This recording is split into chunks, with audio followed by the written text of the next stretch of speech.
My wife wanted a break, but when I hired a private investigator, I found out she was secretly planning to take everything, so I made her regret it. You ever get that gut feeling that something's just off? Like you can't explain it, but something in the back of your mind is screaming at you? Yeah, that's exactly how I felt the night my wife told me she wanted a break. We'd been married for 6 years.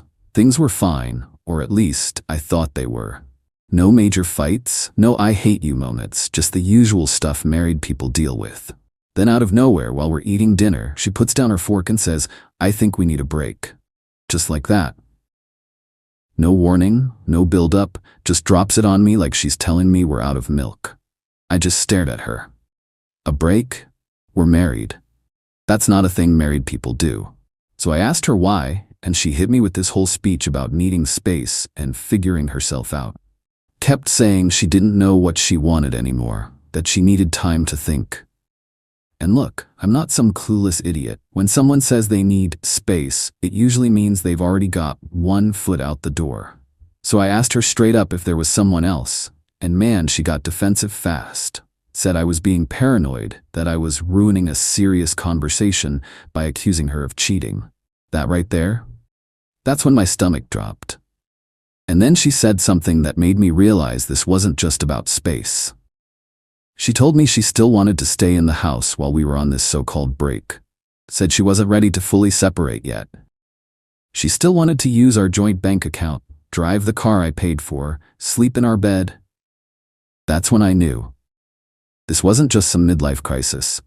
She was setting something up. I didn't argue, didn't ask questions, just nodded and said I understood. She looked relieved, like she thought I was just gonna roll over and accept it. But the next morning, while she was sipping her coffee and scrolling through her phone like nothing had changed, I made a call. I hired a private investigator, and what he found? Yeah. She wasn't just cheating. She was planning to take everything. I didn't hire a private investigator right away. That would have been crazy, right? Normal people don't do that unless they have actual proof. And at that point, all I had was a feeling, so I told myself I was overreacting. Maybe she really was just confused about our marriage. Maybe this wasn't some setup and I was just being paranoid. But then little things started piling up.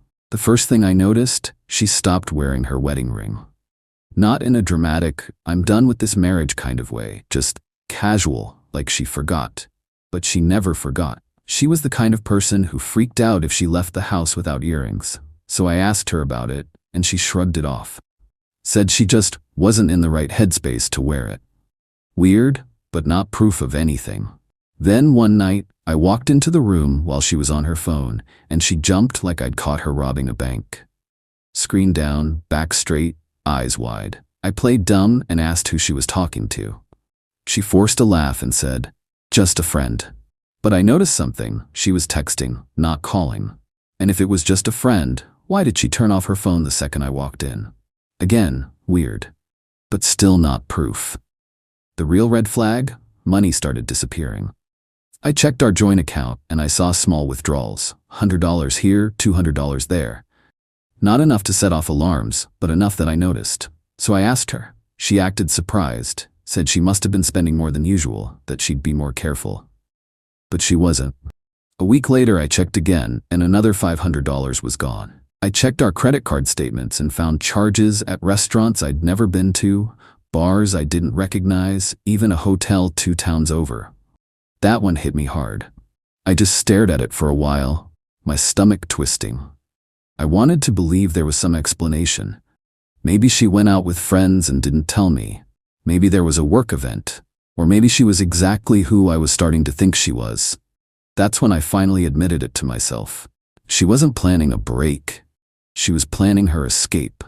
And if I didn't get ahead of this, I'd be the idiot left picking up the pieces while she walked away with everything. So the next morning, while she was in the shower, I stepped outside and made the call. A buddy of mine knew a guy, private investigator, ex-cop, the kind of guy who's seen it all. I told him everything. He didn't ask for justification, didn't try to tell me I was crazy, just said, "Yeah, this sounds bad. I'll find out what she's up to." 3 days later, I got my answer, and it was worse than I imagined. She wasn't just cheating, she was moving money into a secret account. The PI followed her for 2 days. She met up with some guy at a fancy steakhouse, same place one of those mystery charges had come from. He looked older, well-dressed, the kind of guy who oozes money. The PI got pictures of them laughing over drinks, leaning in close, touching hands across the table. Then, the next day, she went to a bank and transferred money from our joint account into a new one under her name. She wasn't just having an affair, she was financially cutting me out before she even told me she was leaving. And the final piece of the puzzle? The PI managed to get audio from her dinner with Mr. Rich Guy. And in that recording, she laid out her whole plan. She told him she was waiting for the right time to leave, that she was slowly pulling money so she wouldn't have to deal with a messy divorce, that she wanted to make sure she had enough saved up before making her move. She was robbing me blind right in front of my face. I just sat there, listening to her voice, feeling like an idiot. 6 years. 6 years, and this was how she really saw me. Just a stepping stone to her next chapter. But here's the thing. She thought she was playing me. She had no idea I was already 2 steps ahead. I didn't get mad, didn't confront her, didn't say a word. Instead, I did something better. I called a lawyer. And together, we set a trap she'd never see coming. I played dumb. That was the hardest part. Every time I saw her come home late pretending she'd been out with friends, I had to act like I believed her. Every time she pulled money from our joint account, I had to let her think I was too clueless to notice. But I wasn't just sitting around. I was building my case.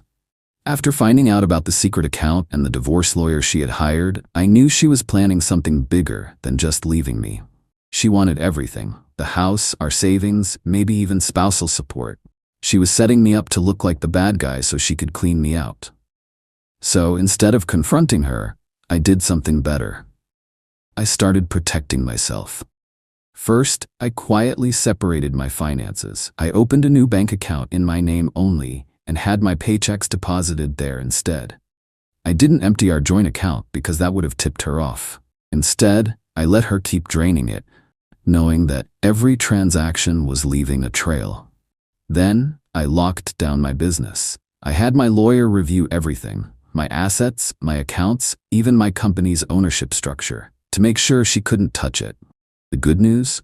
Since she had never worked for my business, had no stake in it, and had never contributed a cent, she wasn't entitled to a dime. Next, I collected my own evidence, but in a way that made sense. I didn't rely on conveniently placed recordings or spy movie tactics. Instead, I just paid attention. I went through bank statements and flagged every suspicious withdrawal. I checked her text logs on our shared phone plan and noted repeated calls to her lawyer and an unknown number, her boyfriend.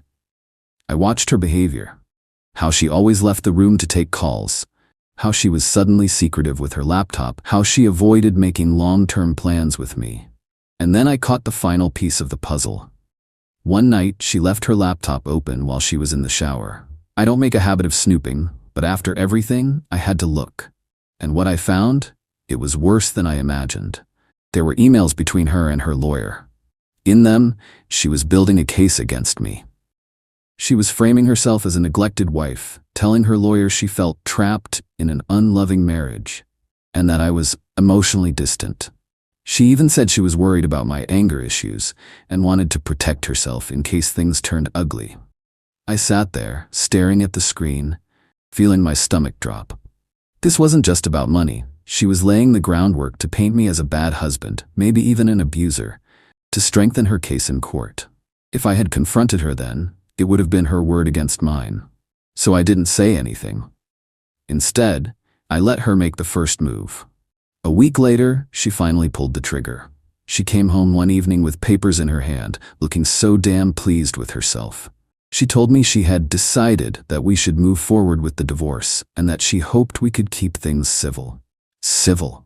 After everything she had done, after the months of lying, cheating, and scheming, she wanted to keep things civil. I just nodded, told her I understood. Told her I wanted to make things as smooth as possible. She had no idea I had already been 2 steps ahead. The next morning, before she could file, my lawyer hit her with everything. A forensic accounting review of our joint finances, proving she had been siphoning money into a secret account while still living in our house rent-free. Proof of her infidelity, not from a single convenient recording, but through her own paper trail, text logs, dinner reservations, hotel receipts under her name. Screenshots of her emails with her lawyer where she had been coaching herself on how to frame me as an absent, unloving husband. Legal filings that invalidated her spousal support request, citing her financial misconduct and premeditated attempts to manipulate the divorce. She thought she had backed me into a corner. Instead, she was the one with no way out. Her reaction was priceless.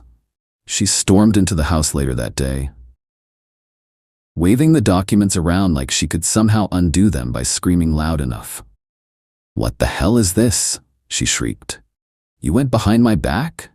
I didn't even get mad. I just shrugged. I thought we were keeping things civil? That's when she lost it. She started blaming me, saying I was paranoid and that I was the one who pushed her to this. She even tried to say the affair wasn't serious, that she had only been talking to him to figure out what she wanted. I just let her talk. Let her dig her own grave. Because here's the best part. Her own lawyer dropped her. The second they saw the evidence I had gathered, they refused to represent her in court. Apparently, even divorce lawyers have limits, and getting caught trying to fabricate emotional abuse claims was enough for them to cut ties. Her new plan? Beg. She tried everything. Apologies, tears, even playing the "we had good times together" card. She told me she had made mistakes, but we could still work things out. I told her she was right about one thing. She did make mistakes, and now she had to live with them. She walked away with nothing. The court froze her personal account, forcing her to return every cent she took. She had no spousal support, no claim to my business, and no way to fight back. She moved back in with her parents, completely humiliated. Meanwhile, I walked away with everything intact. My house, my finances, my peace of mind, and I never looked back. 3 months after the divorce was finalized, I got a message I never expected. It wasn't from Lena. It was from her ex-boyfriend, the guy she had cheated on me with. At first, I thought it was some kind of joke. Why would this guy be reaching out to me? But curiosity got the better of me, and I opened the message. "Hey man, I know you have no reason to talk to me, but I thought you should know what's going on with Lena." I almost ignored it. Almost. But then I kept reading. Apparently, things had gone downhill for her fast after the divorce. She burned through the little money she had left. She tried dating some other rich guy, but when he found out about her past, he bailed. Then she tried crawling back to Ryan, the guy she had been cheating on me with. And that's when things got really interesting. Ryan had no idea that she had drained our joint accounts before the divorce. See, when they first got together, Lena had played the role of the perfect woman, charming, supportive, independent. She made it seem like she had her own money, like she didn't need anything from him. And at first, he believed it. But after the divorce, when she had nothing, she started pushing for more. More money, more gifts, more security. Sound familiar? Apparently, Ryan finally caught on, and when he did, he kicked her out of his apartment. Not just a breakup, a full-on eviction. She had nowhere to go. And here's the real kicker. She was suing him for financial support, the same exact way she had planned to come after me. I sat there, staring at my phone, letting it sink in.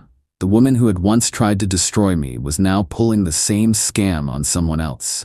Except this time, she was failing. She had played her game one too many times. I didn't reply to Ryan. What was I supposed to say? "Congrats, you dated my ex and now you're getting screwed over too?" I figured he could deal with his own mess. A week later, I got a call from a number I didn't recognize. I answered. Silence. Then a quiet voice. "Hey, it's me." I recognized it instantly. "Lena." I leaned back in my chair, waiting. I just wanted to talk," she said. Her voice was different, small, defeated. I didn't say anything. She let out a shaky breath. "I screwed up." I finally spoke. "Yeah, you did. She hesitated. "I don't know what to do." I let that sit in the air for a second. The same woman who had spent months plotting to ruin me, who had laughed with her lawyer about taking everything I owned, who had tried to frame me as the bad guy, now she was sitting in some dingy apartment, broke, alone, and asking me what to do. I almost felt sorry for her. Almost. Instead, I said the last words I would ever say to her. "Figure it out." Then I hung up. She never called again.